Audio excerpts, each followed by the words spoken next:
So as we start looking at the different possibilities for having problems with the lower back, there's different ways we can approach this.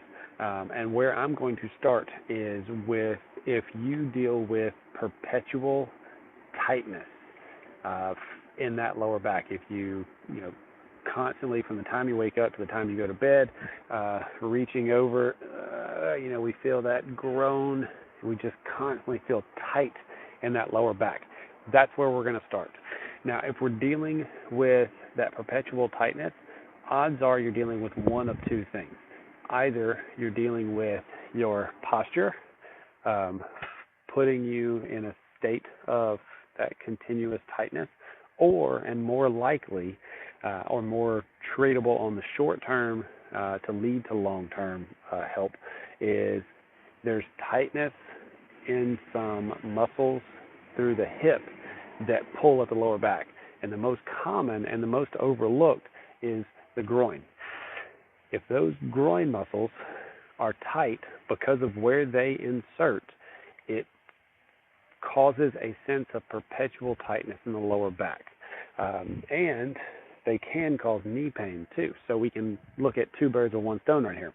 I have a couple of tools for the trade here.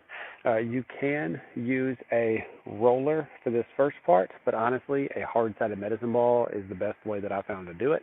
If you don't have a hard-sided medicine ball, a basketball, completely inflated, works just about the same way. When we start dealing with fixing tightness, that perpetual tightness in the lower back, you're going to be looking at 3 steps to this. The first one is releasing muscle tissue. It's a self-massage. You're looking for knots in the tissue. You're trying to release those knots. The second one, after we've released the knots, is stretching, and that's literally what we're going through active stretches to now get those released tissues to move to new range of motion. And then the third one will be a strength movement where we kind of set those muscles, we anchor them into their new range of motion with being able to control those new ranges of motion. So for the release, for opening up those, or for releasing those knots in the muscle tissue, like I said, I'm using a hard-sided medicine ball. I'm going to lay down on the ball, and I'm going to make sure that my knee is out to the side with that knee bent. If you let your knee lazily sag down, you're going to be rolling your quad, and it's not the same effect that we're looking for here. So, laying down, ball is on that inner thigh, and I'm going to roll from the inside of the knee to up to the hip. When you find a knot, and you will, pin it down and extend that leg as much as you can, back in, keep looking for more knots. Spend 1 to 2 minutes per leg with that rolling. After both sides are done, you can use I have an ab mat. You can fold up a towel. You can take a pillow off your couch, whatever you got to do. It's for your knee. Put one knee down on it. The other leg goes way out to the side. The further you can go, the better. Let your chest get low. Keep that chest low as you push your hips back. As you push back, you want to make sure those toes are pointed forward, that foot's flat, and you're feeling that stretch down that extended leg through the groin. You can push into that stretch for a few seconds, relax back out. Same time frame that you spent with the release, with the rolling, spend 1 to 2 minutes on each side.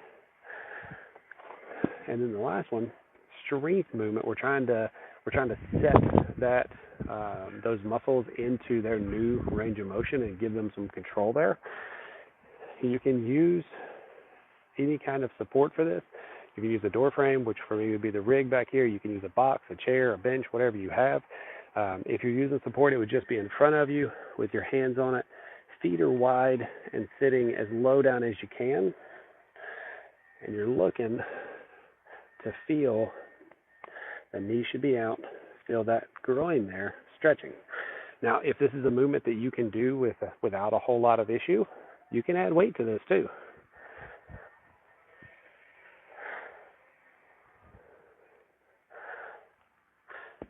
So with the release, with the rolling of the tissue, 1 to 2 minutes per side with the stretch, 1 to 2 minutes per side.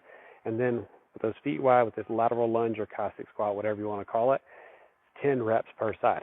If you go through this, odds are you're going to get the same reaction I did years ago when I was first introduced to it.